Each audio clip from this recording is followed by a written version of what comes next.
श्री राम के अयोध्या के राजा बनने के पश्चात एक दिन अगस्त्य मुनि उनसे मिलने के लिए अयोध्या आए। वार्तालाप करते हुए लंका युद्ध का प्रसंग छिड़ गया। राम ने उन्हें बताया कि किस तरह उन्होंने रावण और कुंभकर्ण जैसे असुरों का वध किया। उन्होंने अगस्त्य मुनि को लक्ष्मण की वीरता के बारे में बताते हुए कहा कि लक्ष्मण ने भी इंद्रजीत और अतिकाय जैसे शक्तिशाली असुरों का वध किया।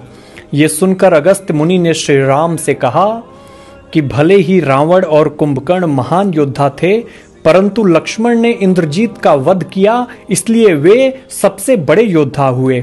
अपने भाई की वीरता की प्रशंसा सुनकर श्री राम अत्यंत प्रसन्न हुए और उत्सुकता से उन्होंने अगस्त्य मुनि से पूछा, इंद्रजीत का वध रावण वध से अधिक कठिन कैसे था? श्री राम की उत्सुकता को शांत करने के लिए अगस्त्य मुनि ने श्री राम को बताया कि इंद्रजीत को वरदान था कि उसका वध वही कर सकता था जो 14 वर्षों तक सोया न हो, जिसने 14 वर्ष किसी स्त्री का मुख न देखा हो और न ही 14 वर्ष भोजन ग्रहण किया हो। ये सुनकर श्री राम बोले, वनवास के समय मैं नियमित रूप से लक्ष्मण को उनके हिस्से के फल फूल देता रहा हूँ। मैं सीता के साथ एक कुटी में रहता था, बगल की कुटी में लक्ष्मण थे, फिर सीता का मुख भी न देखा हो और 14 वर्षों तक सोए न हो, ऐसा कैसे संभव है? अगस्त्य मुनि श्री राम की बात सुनकर मुस्कुराए और कहा, क्यों न लक्ष्मण जी से पूछा जाए।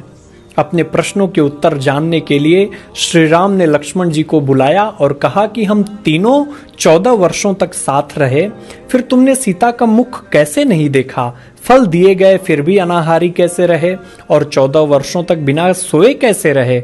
लक्ष्मण जी ने श्री राम को बताया कि मैंने कभी सीता माँ के चरणों के ऊपर देखा ही नहीं।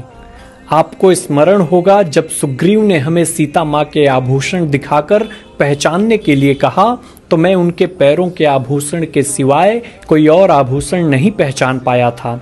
आप और माता एक कुटिया में सोते थे, मैं रात भर बाहर धनुष पर बाण चढ़ाए पहरा देता था। जब निद्रा ने मुझ पर नियंत्रण लाने का प्रयत्न किया तो मैंने निद्रा को अपने बाणों से वेध दिया था। तब निद्रा ने हारकर स्वीकार किया कि वो 14 वर्ष तक मुझे स्पर्श नहीं करेगी। परंतु जब श्री राम का अयोध्या में राज्याभिषेक हो रहा होगा और मैं उनके पीछे सेवक की तरह छत्र लिए खड़ा रहूंगा, तब मुझे आकर घेरेगी। आपको याद होगा राज्याभिषेक के समय मेरे हाथ से छत्र गिर गया था। मैं जो फल फूल लाता था आप उसके 3 भाग करते थे। एक भाग देकर आप मुझसे कहते थे, लक्ष्मण फल रख लो। आपने कभी फल खाने के लिए नहीं कहा। फिर बिना आपकी आज्ञा के मैं उसे कैसे खाता? मैंने उन्हें संभाल कर रख दिया और वो अभी भी उसी कुटिया में रखे होंगे।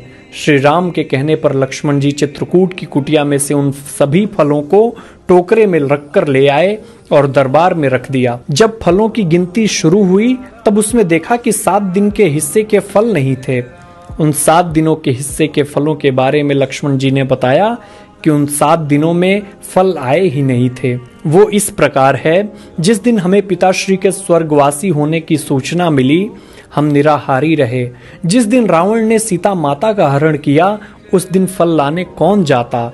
जिस दिन समुद्र की साधना कर आप उससे राह मांग रहे थे, जिस दिन आप इंद्रजीत के नागपाश में बंधकर दिन भर अचेत रहे, जिस दिन इंद्रजीत ने मायावी सीता को क्षति पहुंचाई थी, हम शोक में रहे। जिस दिन रावण ने मुझे शक्ति मारी और जिस दिन आपने रावण वध किया, इन 7 दिनों हमने भोजन नहीं किया।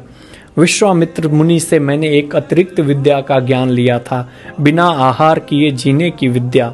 उसके प्रयोग से मैं 14 साल तक अपनी भूख को नियंत्रित कर सका, जिससे इंद्रजीत मारा गया। भगवान श्री राम ने लक्ष्मण की तपस्या के बारे में सुनकर उन्हें हृदय से लगा लिया। जय श्री राम।